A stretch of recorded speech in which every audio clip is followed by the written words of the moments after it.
So hello everyone, this is Neha Sharma and welcome to my YouTube channel Chemistry Educator. So start करते हैं हमारा आज का lecture. हमने लास्ट लेक्चर में क्या पढ़ा था? फोटो इलेक्ट्रिक इफेक्ट पढ़ा था। कुछ क्वेश्चंस देखे थे, है ना? तो फोटो इलेक्ट्रिक इफेक्ट में हमने क्या पढ़ा था कि कोई लाइट है सफिशिएंट फ्रीक्वेंसी या एनर्जी की, वो इंसिडेंट किस पे हो रही है? मेटल सरफेस पे, ठीक है। तो वहां से इजेक्शन किसका हुआ? इलेक्ट्रॉन का इजेक्शन हुआ, और जो इजेक्टेड इलेक्ट्रॉन है उसको हमने क्या बोला था? Photo electrons. क्या बोला था? Photo electrons. क्लियर? और वहां पे हमने फोटो इलेक्ट्रिक इक्वेशन भी देखी थी। वो क्या थी? E is equal to W plus kinetic energy. Clear? यहाँ पे E क्या थी? एनर्जी।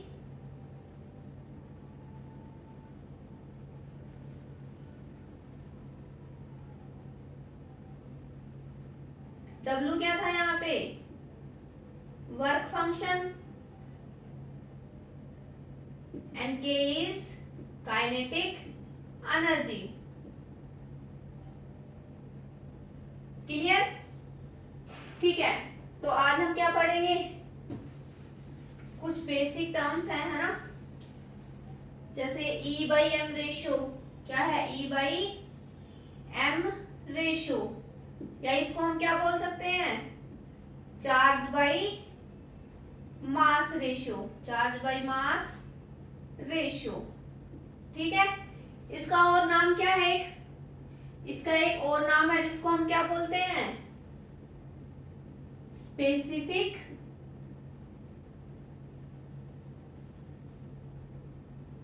चार्ज। क्या बोलते हैं? Specific charge. क्लियर? तो इसमें क्या होता है? देखो, इसमें हम चार्ज और मास को क्या लेंगे? कन्वेंशनली लेंगे। क्या लेंगे? कन्वेंशनली मीन्स चार्ज है उसका, सॉरी, इलेक्ट्रॉन का चार्ज कितना है? +1, ना सॉरी -1।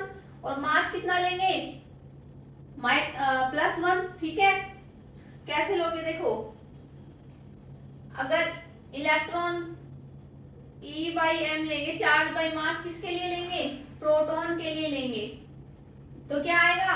प्रोटॉन का चार्ज +1 डिवाइडेड बाई मास 1। तो कितना आ गया इसका? +1। क्लियर? अगर हम न्यूट्रॉन के लिए ले तो न्यूट्रॉन के लिए ले चार्ज बाई मास का रेशियो, तो क्या आ गया? न्यूट्रॉन के लिए चार्ज कितना है? 0। और मास कितना है? 1। तो कितना आ गया charge by mass ratio? For neutron is 0। Clear? अगर हम ले इलेक्ट्रॉन के लिए तो क्या आ गया? -1 डिवाइडेड बाई 1/1837। क्लियर? यही होता है ना मास? तो कितना आ गया ये? -1837। क्लियर? और अगर हम अल्फा पार्टिकल के लिए लें, किसके लिए? For alpha particle.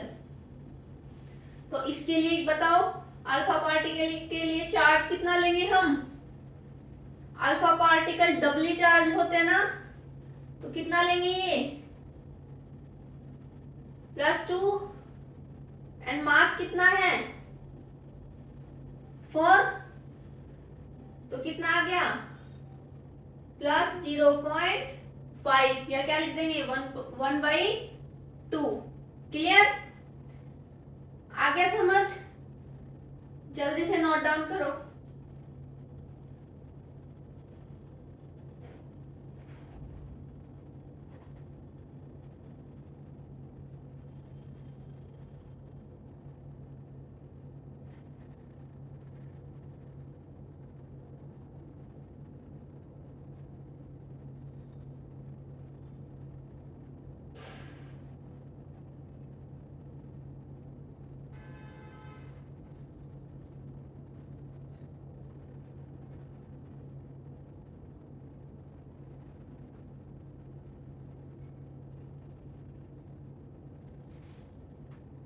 देखो नेक्स्ट क्या है, volume of nucleus divided by volume of atom. तो इसकी अगर वैल्यू निकाले तो क्या आएगी, देखो जैसे मैं बोलूं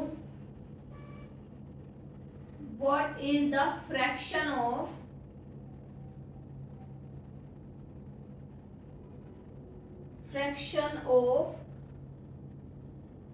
वॉल्यूम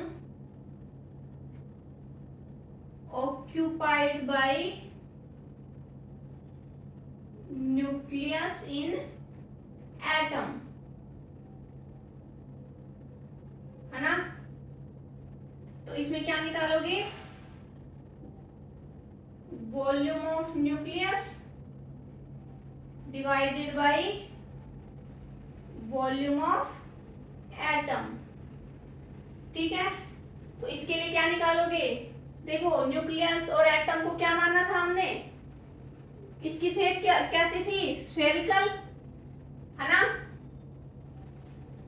न्यूक्लियस और एटम दोनों की शेप कैसी है, स्फेरिकल। और स्फेरिकल के लिए वॉल्यूम क्या होती है, 4/3 pi R cube divided by atom का क्या आएगा फिर 4/3 पाई आर क्यूब, है ना। मैंने ये आर डिफरेंट लिखे हैं क्यों, क्योंकि इनकी जो रेडियस होती है वो क्या होती है, डिफरेंट। इनकी जो रेडियस है वो क्या इनकी साइज है ना। तो देखो 4/3 पाई से 4/3 पाई कैंसिल, तो क्या आ गया, यहाँ पे न्यूक्लियस के लिए रेडियस कितनी है 10⁻⁻15, ठीक है, डिवाइडेड बाई एटम के लिए रेडियस 10⁻3। तो इनकी वैल्यू क्या आई 10⁻⁻15। क्लियर, आ गया समझ में। न्यूक्लियस की शेप स्फेरिकल होती है, स्फेरिकल की वॉल्यूम क्या आती है 4/3 pi R cube. Atom is also in spherical, ठीक है, तो उसकी भी क्या आएगी volume 4/3 pi R cube. Clear, चलो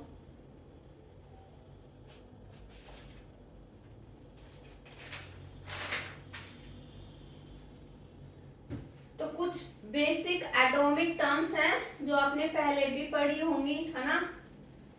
देखो फर्स्ट टर्म क्या है, आइसोटोप्स। क्या है, आइसोटोप्स। आइसोटोप्स क्या होते हैं बताओ, isotopes have same Z means atomic number, same atomic number but different mass number. क्या होगा, same atomic number means Z but different atomic mass, और मास नंबर बोल सकते हो, है ना, डिफरेंट मास नंबर। इसको कैसे लिखते थे हम, ए से, है ना। क्लियर, अगर मैं इसके केमिकल एंड फिजिकल प्रॉपर्टी की बात करूं तो वो कैसे होंगी,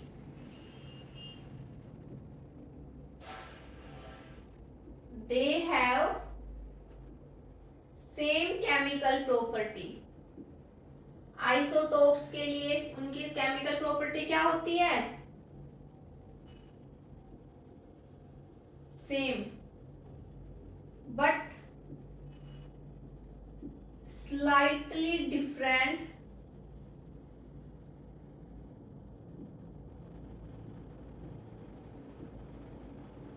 physical property. Physical property, clear, ये क्या होते हैं आइसोटोप्स। तो फॉर एग्जांपल जैसे एक हाइड्रोजन के ले लो, हाइड्रोजन के 3 आइसोटोप्स होते हैं ना, हाइड्रोजन, ड्यूटेरियम, ट्रिटियम, है ना। क्लियर, और एग्जांपल ले लो, जैसे कार्बन का ले लो, C12 C14, है ना, क्लियर। आइसोटोप्स होते हैं जिनमें एटॉमिक नंबर सेम होता है और मास नंबर डिफरेंट होता है, ठीक है। Second term isobar. आइसोबार क्या होता है? जिसमें मास नंबर क्या हो, सेम, बट एटॉमिक नंबर क्या हो, डिफरेंट, ठीक है। क्या है? Same mass number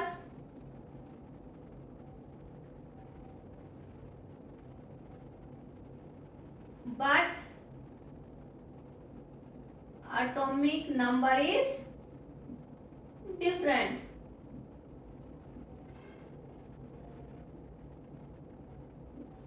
clear. तो आइसो बार में फिजिकल एंड केमिकल प्रॉपर्टी क्या होती है? दोनों ही डिफरेंट होती है ना। Physical as well as chemical property, chemical properties are different, ठीक है। आइसोबार में chemical and physical property different होती है। अगर इसके लिए हम एग्जांपल लें तो क्या होगा, बताओ। आइसोबार के लिए एग्जांपल C14 N14, है ना, क्लियर। यहाँ पे मास नंबर क्या है, सेम, बट इनका एटॉमिक नंबर क्या है, डिफरेंट, है ना। इसका 6 होता है एटॉमिक नंबर और इसका 7, क्लियर। एक एग्जांपल और ले लो, जैसे क्या लो, आर्गन का एटॉमिक नंबर कितना, सॉरी मास नंबर कितना होता है, 40, और कैल्शियम का भी 40 और पोटेशियम का भी 40, है ना।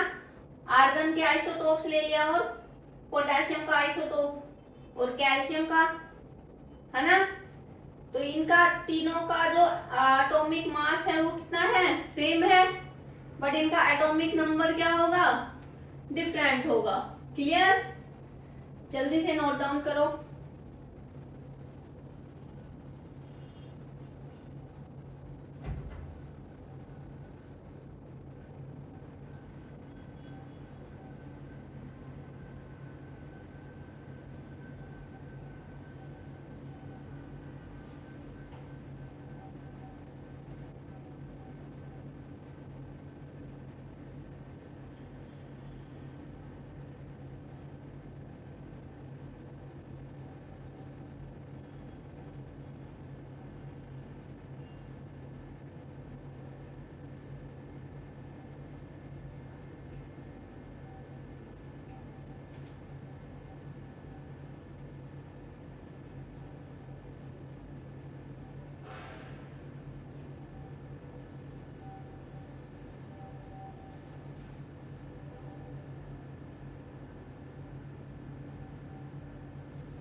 हो गया, देखो।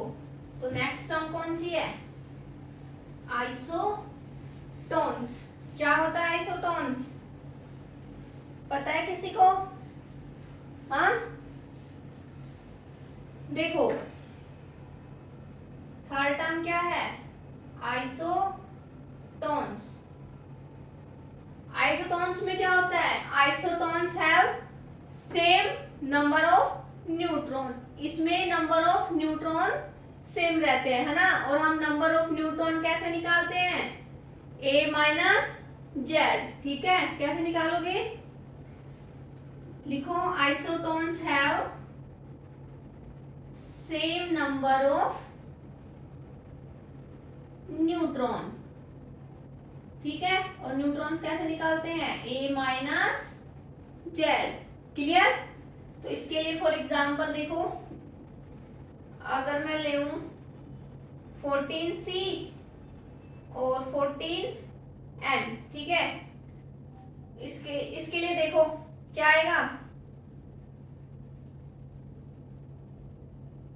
नहीं ये क्या आएगा, ठीक है। ये दोनों क्या है, आइसोटोन है ना। कैसे आएगा, इसके लिए अगर हम न्यूट्रॉन की वैल्यू निकाले तो क्या आ गया, 14 - 6, ये 12C लेंगे, 14 नहीं आएगा है ना, 12C लेंगे है ना। तो यहाँ पे क्या आ गया, nitrogen, sorry number of neutron 6, A - Z 12 - 6, तो नंबर ऑफ न्यूट्रॉन किसके लिए, कार्बन के लिए कितने आ गए, 6, और ऑक्सीजन के लिए निकालेंगे तो कितने आ गए, ये यहाँ पे हम 14 ही लेंगे ना। यहाँ कितना आया, 8, और यहाँ कितने आ गए, 8, अभी ठीक है ना, क्लियर। तो नंबर ऑफ न्यूट्रॉन क्या हो गए, सेम, क्लियर। चलो फोर्थ टर्म कौन सी है, आइसो इलेक्ट्रॉनिक। आइसो इलेक्ट्रॉनिक में क्या होता है, iso electronics have same number of electrons, same number of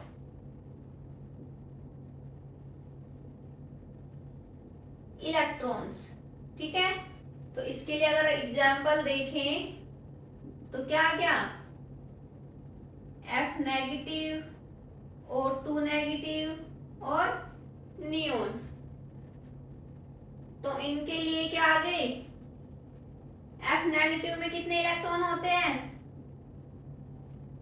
9 + 1 कितना आया, 10, और 2 नेगेटिव के लिए भी कितने आ गए, 10, एंड नियोन का कितना इलेक्ट्रॉन होते हैं, 10 इलेक्ट्रॉन। तो ये आपस में क्या हो गए, आइसो इलेक्ट्रॉनिक, क्लियर। एक और एग्जांपल लो तो क्या गया, Na+, Mg2+ and Al3+, clear. तो इन तीनों में नंबर ऑफ इलेक्ट्रॉन्स कितने आएंगे, 10 electrons, Na+, 10 electrons, number of atomic number इसका कितना होता है, 11, एक इलेक्ट्रॉन लॉस कर दिया, कितना बचा, 10 electrons, 12 - 2 atomic number 12, 2 electrons loss, कितना आया, 10 इलेक्ट्रॉन्स। सिमिलरली एल्यूमिनियम में कितने आ गए, 10 इलेक्ट्रॉन्स, क्लियर। तो ये भी आपस में क्या हो गई, आइसो इलेक्ट्रॉनिक, क्लियर। चलो नोट डाउन कर लो जल्दी से।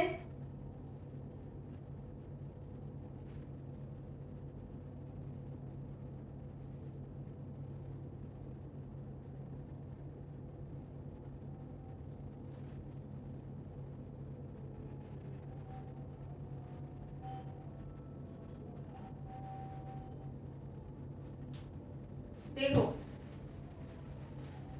नेक्स्ट टर्म कौन सी है, आइसो स्टर्स, है ना, आइसो स्टर्स। इसमें क्या होता है, आइसो स्टर्स में कोई molecules having same number of atom, और वो क्या होने चाहिए, आइसो इलेक्ट्रॉनिक होनी चाहिए, क्या होने चाहिए, आइसो इलेक्ट्रॉनिक होनी चाहिए। Isosteres have molecule having same number of atoms and are isoelectronic, ठीक है, क्लियर। जैसे फॉर एग्जांपल मैंने लिया कार्बन मोनोऑक्साइड और N2, क्लियर। देखो इसमें कितने नंबर ऑफ एटम है, 2, कार्बन एंड ऑक्सीजन। और इसमें कितने नंबर ऑफ एटम है? 2। इसमें नाइट्रोजन के ही दोनों एटम है ना। तो एक कंडीशन तो सेटिस्फाई हो गई। क्लियर। अब बचा आइसो इलेक्ट्रॉनिक, इसको चेक करो क्या आ गया। इसमें कितने नंबर ऑफ इलेक्ट्रॉन्स आएंगे? कार्बन मोनोऑक्साइड में कार्बन के 6 प्लस ऑक्सीजन के 8, तो 8 प्लस 6 कितना आया? 14 इलेक्ट्रॉन। ठीक है। नाइट्रोजन के लिए कितना इलेक्ट्रॉन आएगा? N2 के लिए, N2 मॉलिक्यूल्स के लिए कितने इलेक्ट्रॉन आएंगे? एक नाइट्रोजन एटम में कितने इलेक्ट्रॉन होते हैं? 7। तो N2 मॉलिक्यूल्स के लिए कितने आ गए? 14 इलेक्ट्रॉन्स आ गए। ठीक है। तो इन दोनों के इलेक्ट्रॉन्स क्या हो गए? सेम। तो ये कंडीशन भी क्या हो गई? सेटिस्फाई हो गई। तो ये दोनों एक दूसरे से क्या है? आइसो स्टार्स है। क्लियर। जैसे फॉर एग्जांपल कार्बन डाइऑक्साइड और क्या ले लो? N2O। तो इसके लिए निकालो, इसके इलेक्ट्रॉन्स निकालो और चेक करो वो आइसो इलेक्ट्रॉनिक है या नहीं है ना। नंबर ऑफ एटम्स तो सेम है, इसमें भी 3 एटम्स है और इसमें भी 3 एटम्स है ना। तो इसके लिए नंबर ऑफ इलेक्ट्रॉन्स निकालेंगे तो कितने आएंगे? 6 प्लस 16 कितना आया? 22। इसके लिए निकालो 7 प्लस 7 है ना, 14 प्लस 8 कितना आया? 22। क्लियर। तो ये भी क्या है? Isoelectronic. Clear.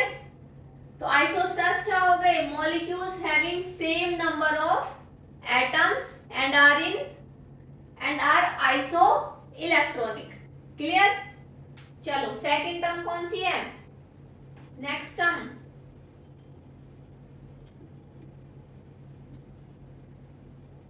Iso डायाफर्स। Isodiaphers क्या होती है? They have same isotopic number, या क्या बोल सकते हो? Isotopic excess. देखो these have same isotopic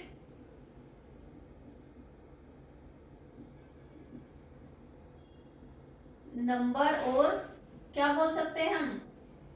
same isotopic excess. अब आइसोटोपिक नंबर या आइसोटोपिक एक्सेस क्या होता है? देखो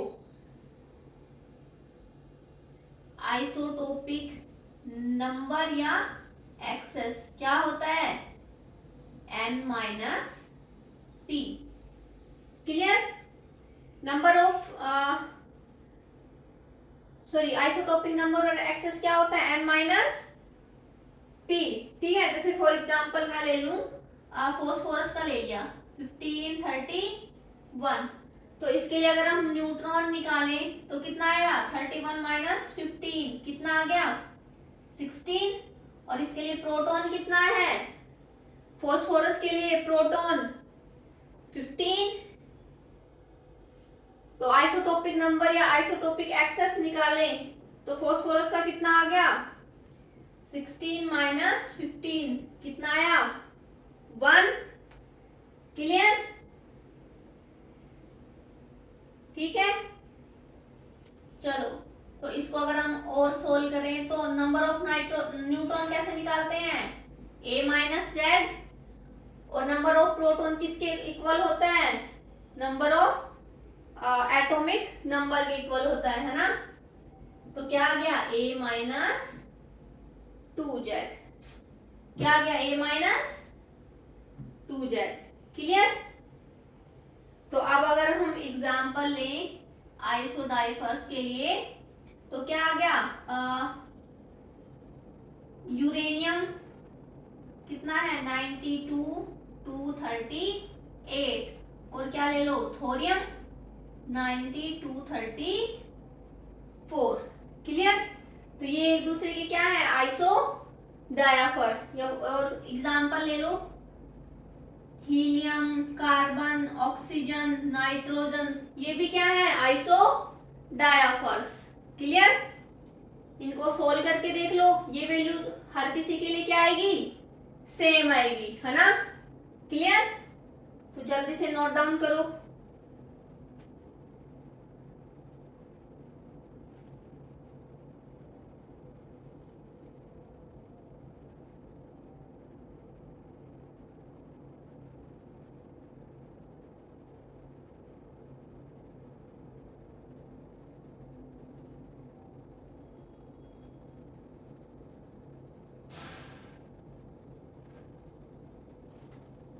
देखो, नेक्स्ट है न्यूक्लियॉन्स एंड एंगुलर फ्रीक्वेंसी। ठीक है, न्यूक्लियॉन्स क्या होते हैं? बेसिकली न्यूक्लियस में जो पार्टिकल प्रेजेंट होते हैं, है ना, वो क्या होते हैं, न्यूक्लियॉन्स। और न्यूक्लियॉन्स बेसिकली कौन कौन से हैं? Proton and neutrons. ठीक है, न्यूक्लियॉन्स क्या है? Nucleons are proton and neutron. Clear? ठीक है, और दूसरा क्या है? Angular frequency. एंगुलर फ्रीक्वेंसी को डिनोट किससे करते हैं? Omega, not W. ये क्या है? ओमेगा। क्या है? ओमेगा। ठीक है, तो यहाँ ओमेगा की वैल्यू क्या रखोगे? 2 पाई एफ या 2 पाई न्यू। ठीक है, तो ये क्या है? Angular frequency. इसके लिए यूनिट क्या होगी? फ्रीक्वेंसी है तो फ्रीक्वेंसी की यूनिट क्या होती है? Second inverse. क्लियर? आ गया समझ? ठीक है, लास्ट क्लास में हमने पढ़ा था इलेक्ट्रोमैग्नेटिक रेडिएशन के बारे में, है ना? तो अगर मैं क्वांटम नेचर देखूं इलेक्ट्रोमैग्नेटिक रेडिएशन का, तो क्या होगा? क्वांटम नेचर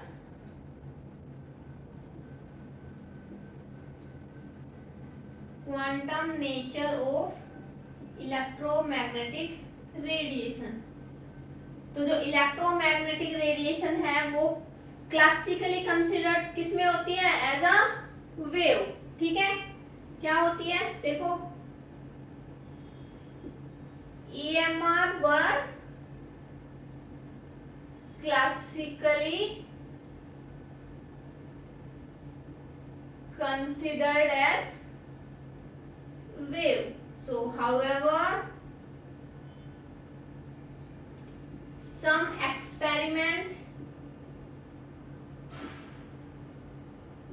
हमने लास्ट क्लास में फोटो इलेक्ट्रिक इफेक्ट पढ़ा था ना, फोटो इलेक्ट्रिक इफेक्ट, है ना? क्या शो करता था? Experiment shows that EMR have particle nature as well. ठीक है, EMR को हम क्लासिकली कंसिडर करते हैं as a wave, but some experiment से हमें क्या शो हुआ था कि EMR क्या करती है? पार्टिकल नेचर भी शो करती है ना? And one particle of light, या बोल दो quantum of light,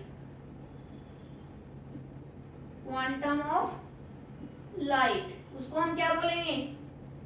is called photon. क्या बोलेंगे? फोटोन। क्लियर? एंड फोटोन क्या होता है? One particle of light is called photon, या बेसिकली फोटोन को क्या बोल दोगे? Smallest piece of light. क्या बोलोगे? Smallest piece of light. Smallest piece of light. ठीक है, जैसे फॉर एग्जांपल किसी भी क्लास में, कोई क्लास है उसमें 50 स्टूडेंट है ना?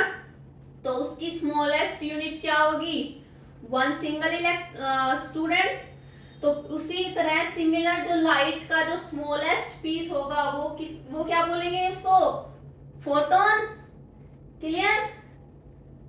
So this means implies that energy क्या हो गई? क्वांटाइज्ड। क्वांटाइज्ड मीन इसकी क्या होगी? डिस्क्रीट वैल्यू हो गई। Discrete value are possible. Discrete value means अगर मैं बोलूं एनर्जी क्वांटाइज हो रही है इन स्केयर, है ना, इन टर्म्स ऑफ स्केयर, जैसे फॉर एग्जांपल 1, 4, 9, 18, 25, तो इसमें कौन सी वैल्यू डिस्क्रीट नहीं है ना? कौन सी वैल्यू डिस्क्रीट नहीं है? 18, क्योंकि मैंने बोला जो डिस्क्रीट वैल्यू या एनर्जी क्वांटाइज हो रही है किस टर्म में? स्क्वायर की टर्म में। तो ये क्या है? 1, ये 2 का स्क्वायर, 3 स्क्वायर, 5 स्क्वायर, ये तो क्या है? डिस्क्रीट वैल्यू है, बट 18 क्या है? Non discrete value. ठीक है, जैसे for example 1 molecule of water. ठीक है, तो इसके लिए वाटर का वेट क्या है? 18 AMU। ठीक है, अगर मैं बोलूं कोई बॉक्स है, सॉरी कोई ग्लास है, उसमें x नंबर ऑफ मॉलिक्यूल्स हैं, ठीक है, वाटर मॉलिक्यूल्स हैं, ठीक है, तो उसके लिए कौन सी वैल्यू एप्लीकेबल होगी? 54 AMU या 60 AMU? बताओ कौन सी वैल्यू पॉसिबल होगी इसके लिए? ऑब्वियसली 54। क्यों? क्योंकि ये 18 का क्या है? मल्टीपल है ना, तो ये वैल्यू एप्लीकेबल होगी। 60 AMU इज नॉट एप्लीकेबल। ठीक है, क्लियर? तो जल्दी से नोट डाउन करो।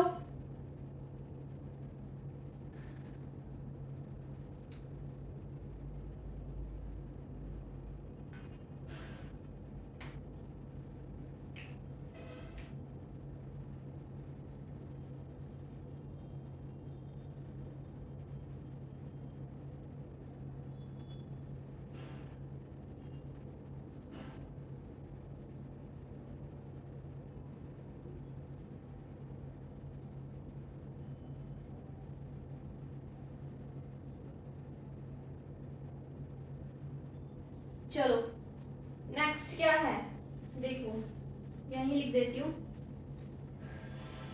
हमने फोटोन की बात करी ना अभी यहाँ पे, तो अगर मैं बोलूं फोटोन की स्पीड, स्पीड ऑफ फोटोन, है ना,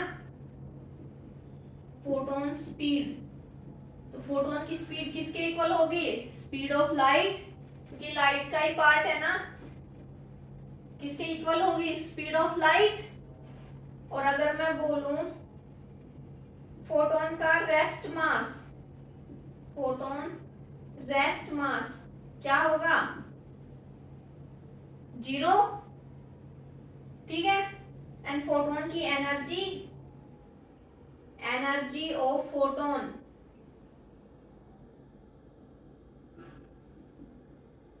लास्ट लेक्चर में हमने पढ़ा था क्या था? E is equal to h nu. E energy, H क्या था? Planck's constant, and new is frequency. Clear? अगर मैं एनर्जी ऑफ एन फोटोन की बात करूं तो क्या वैल्यू आएगी? NH न्यू, और यहाँ पे n क्या होगा? Number of photon. क्लियर? चलो अब कुछ कन्वर्जन देख लेते हैं, है ना, जो आप क्वेश्चंस में यूज करोगे तो आपके लिए हेल्पफुल रहेगा। ठीक है, जैसे मैंने पहले भी बताया था 1 इलेक्ट्रॉन वोल्ट, अगर इसको जूल में कन्वर्ट करेंगे तो क्या आएगा? 1.6 multiply by 10⁻⁻19 joule. Clear?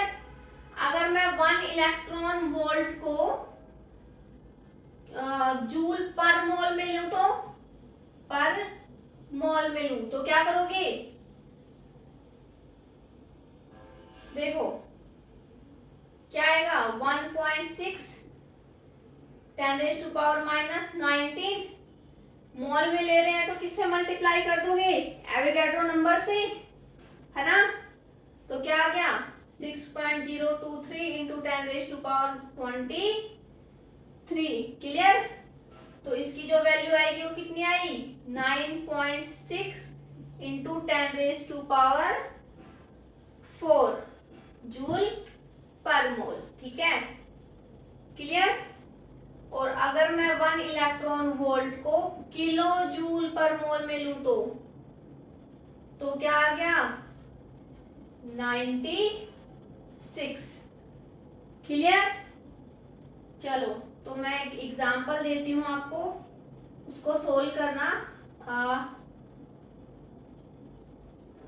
To break 1 mole of XX bond. ठीक है,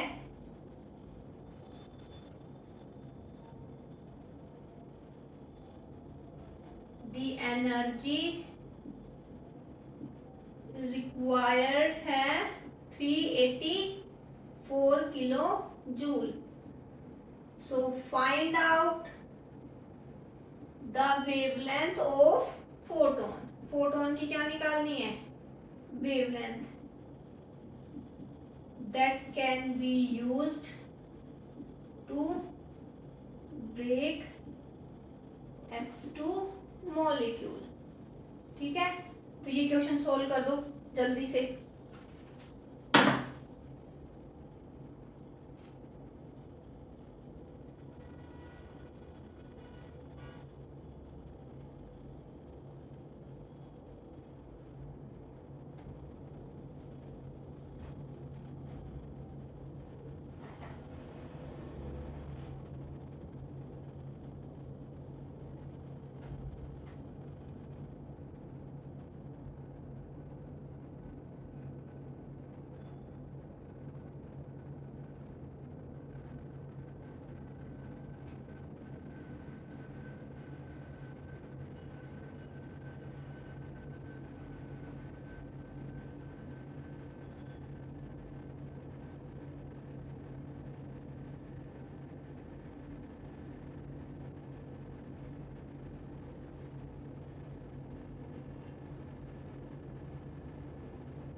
देखो क्या आएगा, क्या दे रखा है? 1 mole of photon 384 kilo joule. ठीक है, क्या दे रखा है? 384 kilo joule 1 mole of photon की एनर्जी, है ना? अगर किलो जूल पर मोल में ले तो इसकी एनर्जी क्या आएगी? 1 मोल, है ना? किलो जूल पर मोल के लिए कितनी आ रही है? 384 किलो जूल पर मोल। अगर मैं इलेक्ट्रॉन वोल्ट में कन्वर्ट करूं इसको तो क्या आ गया? 4 electron volt. Clear? 4 electron volt आया ना? तो यहां से क्या निकाल दोगे आप? लैम्डा की वैल्यू कैसे निकलेगी? Hc divided by lambda. तो यहां से क्या आ गया? Hc डिवाइडेड बाई E, है ना? तो Hc की वैल्यू हमें पता है कितनी है? 1242 electron volt into nanometre divided by energy कितनी है? 4। क्लियर? इलेक्ट्रॉन वोल्ट से इलेक्ट्रॉन वोल्ट कैंसिल, तो इसको अगर हम सोल्व करेंगे तो कितना आ गया? 310 नैनोमीटर। कितना आया? 310 नैनोमीटर। क्लियर? आ गया समझ में? चलो तो नेक्स्ट टर्म की के लिए प्रोसीड करते हैं हम, है ना। नेक्स्ट टर्म क्या है, डी ब्रोगली वेवलेंथ। क्या है, D Broglie wavelength.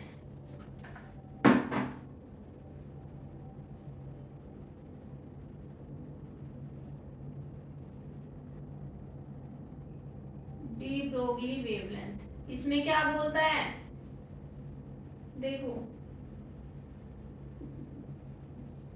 D Broglie wavelength में जो देखो वेव है वो किसकी तरह बिहेव कर रही थी, क्वांटम नेचर ऑफ ईएमआर में पार्टिकल नेचर, है ना। Wave behave as particle nature,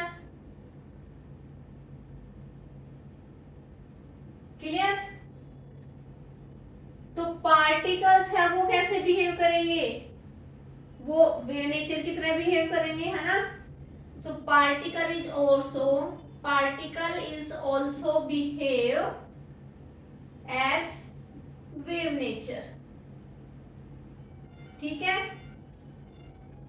clear. So in particle nature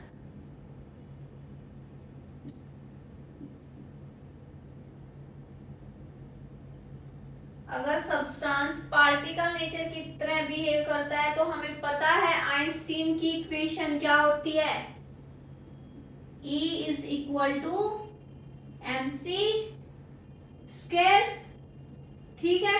particle nature के लिए क्या वैल्यू आएगी, E is equal to mc square. और अगर मैं बोलूं wave nature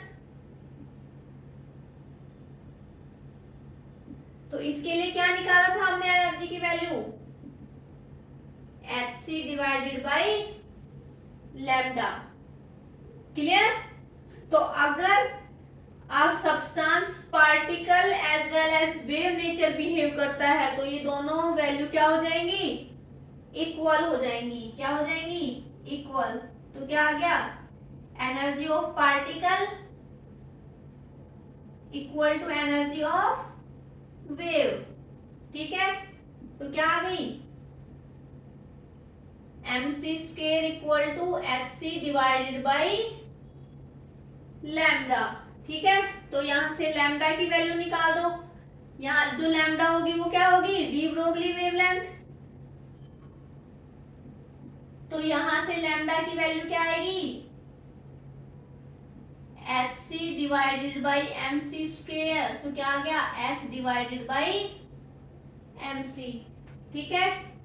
but every substance which have not speed of light, है ना, मतलब मोस्टली जो सब्सटेंस होते हैं वो कैसे, उसकी जो स्पीड ऑफ लाइट होती है वो क्या होती है, सॉरी जो स्पीड होती है वो स्पीड ऑफ लाइट के इक्वल नहीं होती है। तो c को हम बेसिकली क्या मान लेते हैं, v, है ना। तो क्या लिखोगे इसको, और हम क्या लिख सकते हैं, h अपॉन इसको एक सेकेंड ना, मास इनटू एक्सेलरेशन क्या होती है, एक्सेलरेशन या स्पीड ऑफ लाइट, है ना। मास इनटू एक्सेलरेशन क्या होती है, हमें पता है मास इनटू एक्सेलरेशन या mass of speed of light या मास ऑफ वेलोसिटी क्या होगी, मोमेंटम, है ना, मोमेंटम। और मोमेंटम हम किससे डिनोट करते हैं, p से।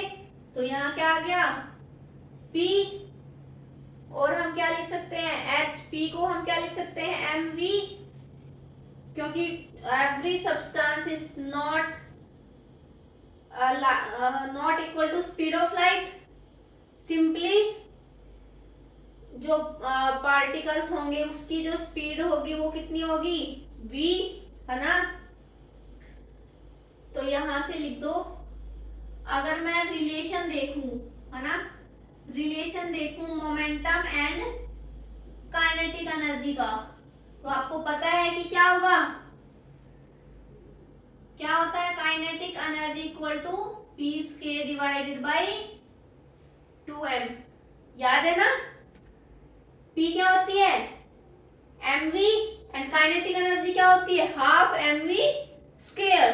दोनों को रिलेट करेंगे तो फाइनल वैल्यू क्या आ गई, kinetic energy equal to p square divided by 2m। ठीक है, तो फाइनली अगर हम वेवलेंथ देखें, यहां से मोमेंटम निकालो, क्या आ गया 2m इंटू काइनेटिक एनर्जी, ये है पी स्क्वायर की वैल्यू। अगर पी की वैल्यू निकालें तो क्या आ गया अंडर रूट, तो ये वैल्यू क्या कहाँ पुट कर दोगे, यहाँ पे। तो जो फाइनल डी ब्रोगली वेवलेंथ आएगी वो क्या आ गई,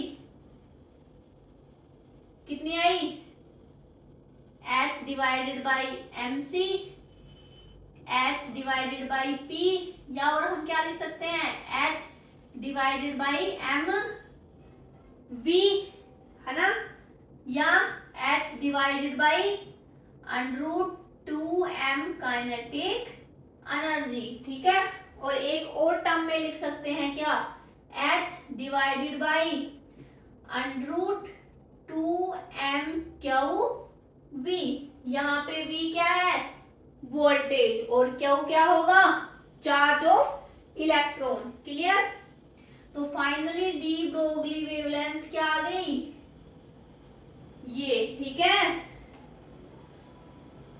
जल्दी से इसको नोट डाउन करो।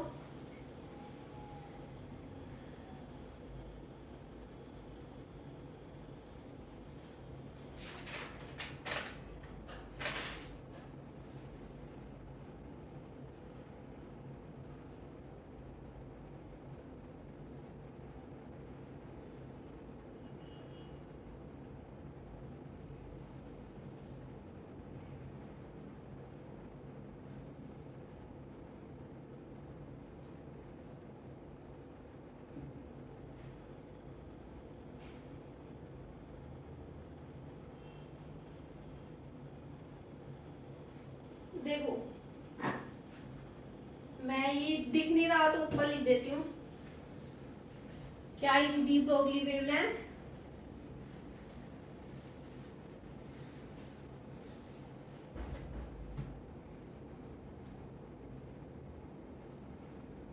h बाई पी, और क्या थी h बाई एम वी, और हम कैसे लिख सकते हैं h divided by 2m into kinetic energy. ठीक है, और एक नेक्स्ट टर्म थी h divided by 2m q v। ठीक है, यहाँ पे ये क्या है डी ब्रोगली वेवलेंथ, h क्या होगा प्लैंक्स कांस्टेंट। क्लियर, m क्या है मास, v ये v वेलोसिटी,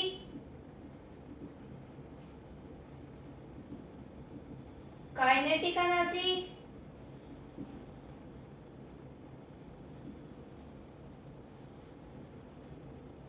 क्यू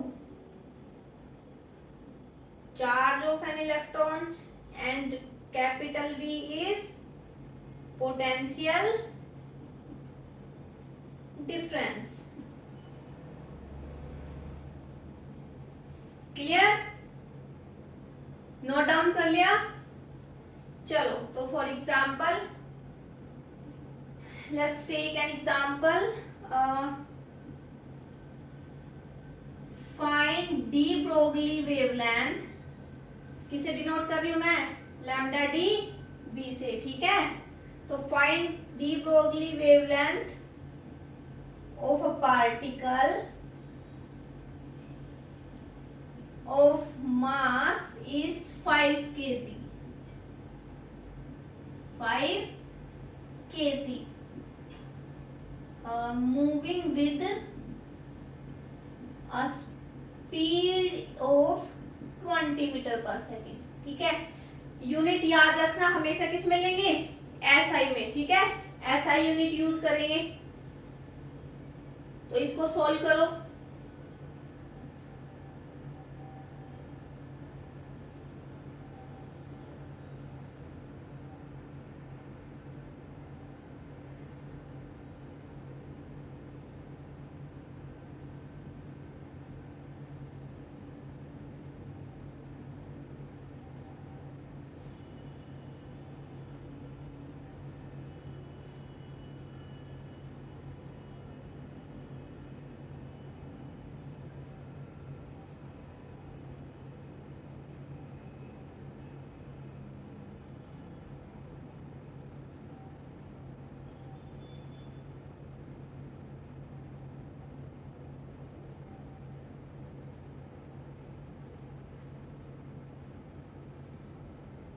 हो गया सोल्व। देखो कैसे होगा, क्या दे रखा है, मास ऑफ पार्टिकल और स्पीड ऑफ पार्टिकल, ठीक है। तो डी ब्रोगली वेवलेंथ निकालने के लिए इसमें कौन सा फॉर्मूला यूज करेंगे, lambda is equal to h upon m v. क्या लिखोगे, एच अपॉन एम वी, ठीक है। तो यहाँ पे वैल्यू रख दो, क्या आ गया 6.626 multiply by -34 divided by mass 5 KG, ऐसा यूनिट केजी, तो ये as it is 5। Speed metre पर सेकंड ऐसा यूनिट है, तो ये भी क्या वैल्यू आएगी, एज इट इज। तो अब इसको अगर हम सोल्व करेंगे तो क्या वैल्यू आएगी, 6.6, पूरा नहीं लिख रही हूं मैं, क्या लिखी हूँ 6.6 मल्टीप्लाई बाई 5 इंटू 2 10⁻², कितना आया 10⁻⁻36 मीटर, ठीक है। तो जो वेवलेंथ आई वो कितनी आई, 6.6 इंटू 10⁻⁻36। क्लियर, आ गया समझ में। क्वेश्चन में जो दे रखा है उससे रिलेटेड जो फॉर्मूला होगा हम वो पुट कर देंगे, ठीक है। चलो let's try one more example.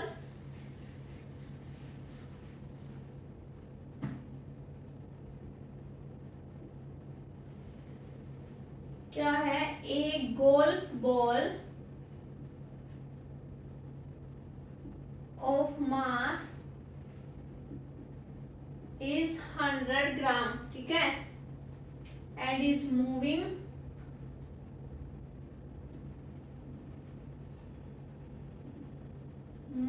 with a velocity, कितनी दे रखी है 200 सेंटीमीटर पर सेकेंड, ठीक है। तो इसके लिए लैम्डा डी भी निकाल दो, डी ब्रोगली वेवलेंथ निकालो, क्या आएगी,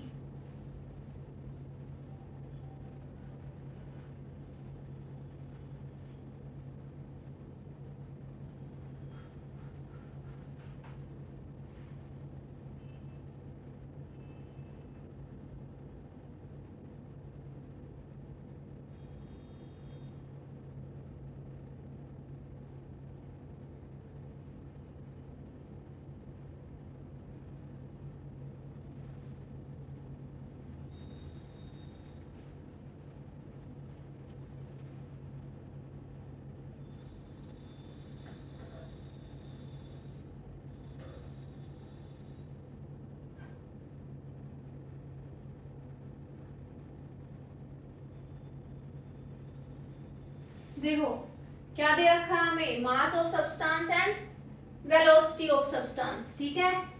मास क्या है 100 ग्राम, किसमें कन्वर्ट करोगे, किलोग्राम में, है ना।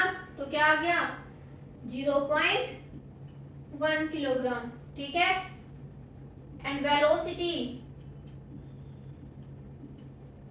200 सेंटीमीटर पर सेकेंड, किसमें कन्वर्ट करना है, मीटर पर सेकेंड में, है ना।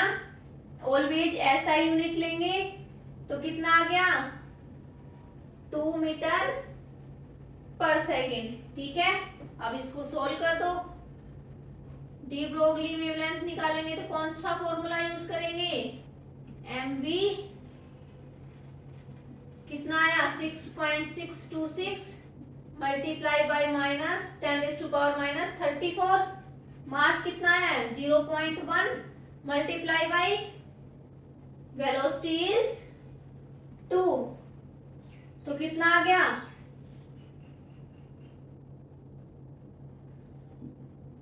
3.3 into 10⁻⁻33 metre.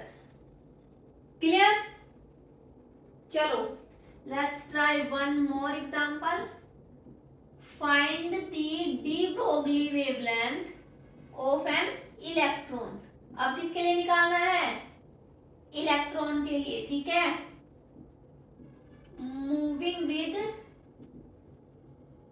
a velocity of 10 raised to power 6 metre पर सेकेंड।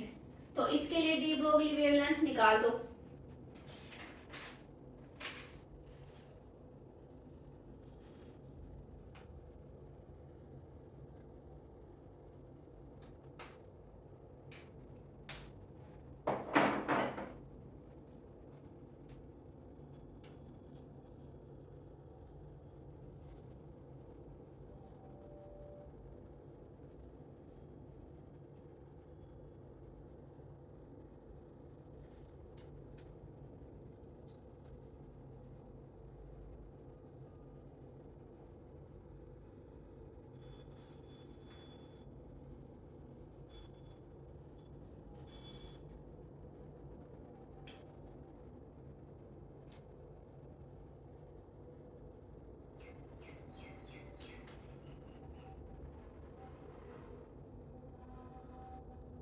देखो इसमें क्या करोगे, डी ब्रोगली वेवलेंथ निकालो, DB h divided by m we.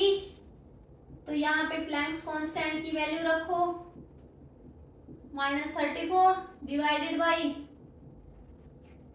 M, mass of an electron. Mass of an electrons क्या होता है, एक इलेक्ट्रॉन का मास कितना होगा 9.1 into 10 raise to power -31। Clear. और वेलोसिटी हमें दे रखी है कितनी है 10 रेज़ टू पावर 6। क्लियर। तो इसको सॉल्व करना, जो वैल्यू आएगी वो क्या आ गई, डी ब्रोगली वेवलेंथ की वैल्यू आ गई। ठीक है, क्लियर। चलो so let's try one more example.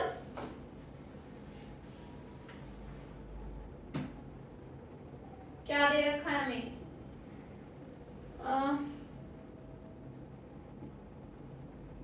what is the de Broglie wavelength of an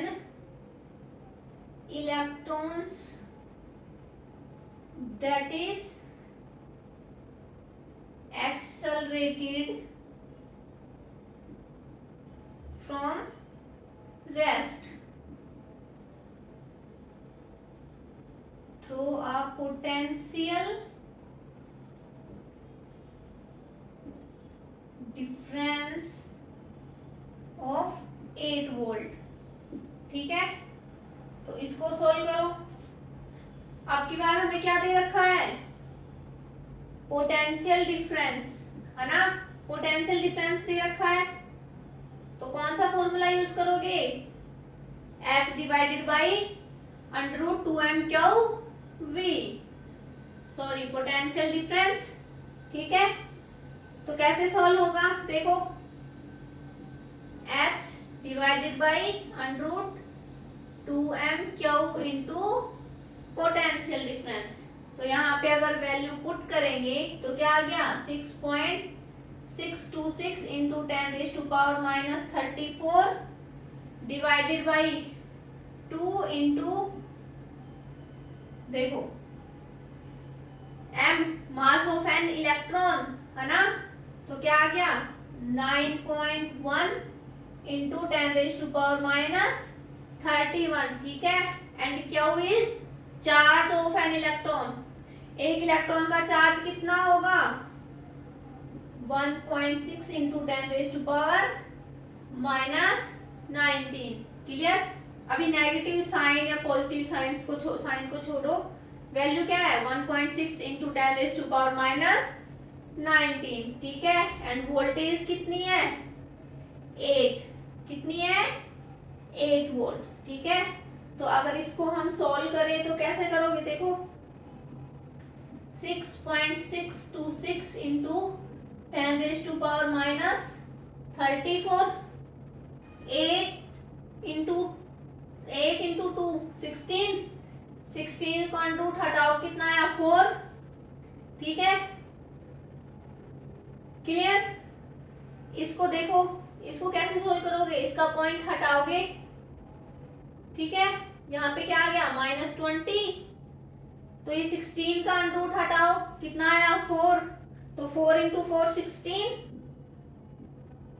अंदर क्या है 9.1 इंटू 10⁻20 एंड -31। यहाँ पे क्या करोगे, इसको 30 ले लो, तो ये क्या आ गया 0.91 इंटू 10⁻30, तो 10⁻30 एंड 10⁻20 कितना आया 10⁻50, इसका अंडर रूट हटाओगे तो क्या आ गया 10⁻25।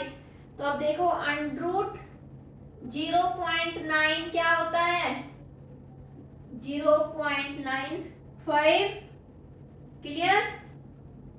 तो यहाँ इसकी वैल्यू रख दो, कितनी आई 0.95। तो अब इसको सोल्व करो, क्या आएगा 25 34, ये कितना गया 0.4, अप्रोक्स कितना है 0.4 इंटू 10⁻⁹, या फिर क्या लिख दोगे 4 इंटू 10⁻10 मीटर। क्लियर, आ गया समझ। चलो तो लास्ट एंड फाइनल क्वेश्चन देखो, मोस्ट इंपोर्टेंट क्वेश्चन है ना, क्या है देखो, what is the de Broglie wavelength of an electron that is accelerated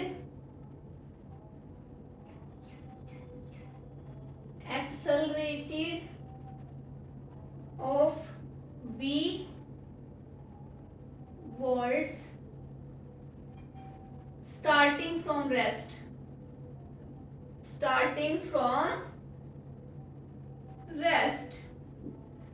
तो इसके लिए क्या निकालोगे, डी ब्रोगली वेवलेंथ कैसे निकालोगे, यही फॉर्मूला सेम, क्या आया h divided by 2m Q into potential difference, कितना आ गया 6.626 into 10⁻⁻34 divided by 2 into 9.1 into 10⁻31 multiply by 1.6 10⁻19 into potential difference. ठीक है, तो इसको सोल्व करोगे तो क्या आ गया 6.626 माइनस 34 डिवाइडेड बाई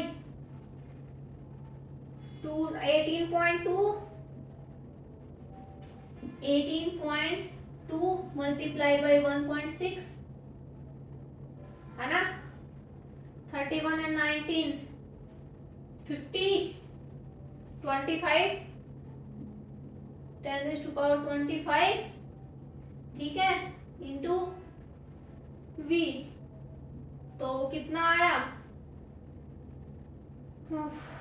6.626, तो ये आ गया 1.227 into 10⁻9 divided by under root v. Clear,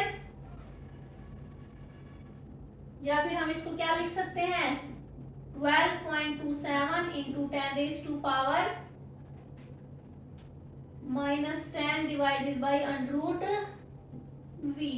ठीक है, तो लैम्डा डीबी की वैल्यू क्या आ गई 12.27 divided by root v multiply by 10⁻⁻10, या 10⁻⁻10 को हम क्या लिख सकते हैं एंगस्ट्रॉम, क्या लिख सकते हैं एंगस्ट्रॉम। क्लियर, और इस वैल्यू को और हम क्या लिख सकते हैं dB is equal to root 150 divided by V angstrom. Clear? ठीक है, तो ये दोनों वैल्यू याद रखना। और ये वैलिड किसमें होंगी? ये वैलिड होंगी ओनली फॉर एन इलेक्ट्रॉन। ये वैल्यू इलेक्ट्रॉन के केस में ही वैलिड होंगी। ठीक है, अगर प्रोटॉन के लिए डी ब्रोगली वेवलेंथ निकालना होगा तो हम ये वैल्यू नहीं लिखेंगे। ठीक है, उसके लिए अलग से सॉल्व किया जाएगा। क्लियर? तो ये याद रखना। ठीक है, आई होप आपको आज का लेक्चर समझ आ गया होगा। सो आज के लिए इतना ही। Thank you so much.